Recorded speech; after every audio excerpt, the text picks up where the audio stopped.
In the 1600s, the Dutch East India Company employed a fleet of hundreds of ships to trade gold, porcelain, silks, and spices around the globe. Running a global operation of that size required enormous amounts of upfront capital. The company had to build massive vessels, supply their crews, and ensure those fleets could survive the treacherous conditions of the open ocean. To fund these expensive voyages, they turned to private citizens.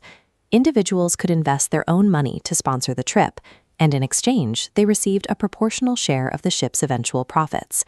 By selling these shares in coffee houses and shipping ports across the continent, the Dutch East India Company established the first functional stock market. This exchange allowed the company to finance even grander, more ambitious voyages, while simultaneously generating wealth for the investors who backed them. Today, that 17th-century fractional ownership system has grown into a complex global financial network, complete with specialized careers, advanced algorithms, and entire television networks dedicated to tracking its movements. Let's look at how companies use this system today. Imagine a new, rapidly growing coffee brand that needs a massive influx of cash to expand its operations nationwide. First, the company pitches its business plan to large institutional investors. If those investors see potential, they sponsor the initial public offering, or IPO. This transitions the business onto the official public exchange. Now, any individual or competing business who believes the brand will be profitable can buy a stock and become a partial owner. The money raised from these public stock purchases goes directly to the company, providing the capital necessary to build new facilities, launch marketing campaigns, and hire staff. The act of going public takes a privately owned idea and turns it into a publicly traded commodity. From that moment on, the total value of the company is dictated directly by the masses. As the business expands and becomes more successful, more buyers see its potential.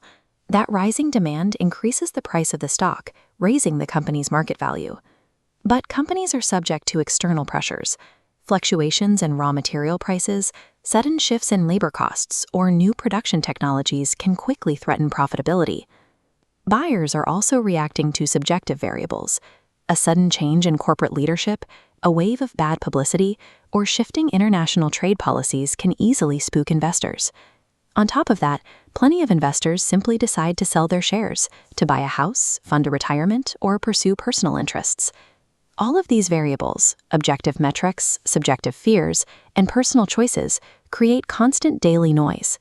This barrage of data makes a company appear more or less successful on paper, regardless of how much coffee they actually sell that day. A daily stock price is an aggregate calculation. It measures not just past performance, but the market's collective, ongoing anxiety about its future. This introduces a psychological vulnerability into the system. If a large group of investors merely believe a stock's value is going to decline, they will sell their shares quickly to protect their profits. As those shares are dumped onto the market, supply outpaces demand. The stock price falls, which inflicts tangible losses on the company's actual ability to operate and expand. When this panic spreads across multiple sectors, the impact scales rapidly. A sudden collapse in human confidence has triggered sweeping economic booms and devastating financial crises. While the underlying system runs on math and rigid data, human emotion remains the unpredictable variable that dictates its fate.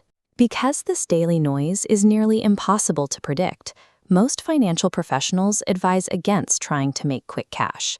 Instead, they promote reliable, long-term investing to weather the inevitable fluctuations.